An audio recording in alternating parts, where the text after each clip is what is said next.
বিয়েতে ৫১টি শাড়ি পেয়েছিল মেয়েটা। অষ্টমঙ্গলায় ফিরে এসে আরও ৬টা। এত শাড়ি একসঙ্গে সে জীবনে দেখেনি। আলমারি প্রথম থাকে সে রাখল সব নীল শাড়িদের। হালকা নীল একটাকে জড়িয়ে ধরে সে বলল, তুই আমার আকাশ। দ্বিতীয় থাকে রাখলো সব গোলাপিদের। একটা গোলাপিকে জড়িয়ে ধরে সে বলল, তোর নাম অভিমান। তৃতীয় থাকে রাখলো ৩টি ময়ূর, যেন ৩ দিক থেকে ছুটে আসা সুখ। তেজপাতা রং যে শাড়িটা, তার নাম দিল বিষাদ। সারা বছর সে শুধু শাড়ি উপহার পেল। এত শাড়ি সে কি করে এক জীবনে পরবে? কিন্তু বছর যেতে না যেতে ঘটে গেল সেই ঘটনাটা।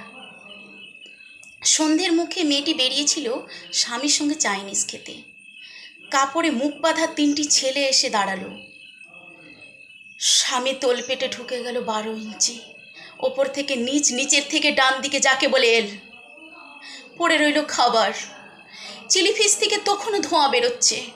এর নাম রাজনীতি, বলেছিল পাড়ার লোকেরা। বিয়েতে ৫১টা শাড়ি পেয়েছিল মেয়েটা। অষ্টমঙ্গলায় ফিরে এসে আরও ৬টা। একদিন দুপুরে শাশুড়ি যখন ঘুমিয়ে, সে তার সমস্ত শাড়ি বের করে ৬তলার বারান্দা থেকে উড়িয়ে দিল নিচের পৃথিবীতে। শাশুড়ি পরিয়ে দিয়েছেন তাকে সাদা থান। ১৯ বছরে একটা মেয়ে, সে একা।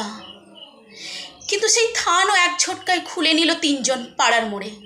একটি সদ্য নগ্ন বিধবা মেয়ে দৌড়াচ্ছে আর চিৎকার করছে, বাঁচাও বাঁচাও বাঁচাও। আর ৩জন সে কি উন্মাদের মতো দৌড়াচ্ছে। পাড়ার লোকেরা নির্বাক।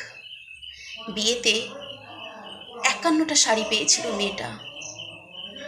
অষ্টমঙ্গলায় ফিরে এসে আরও ৬টা।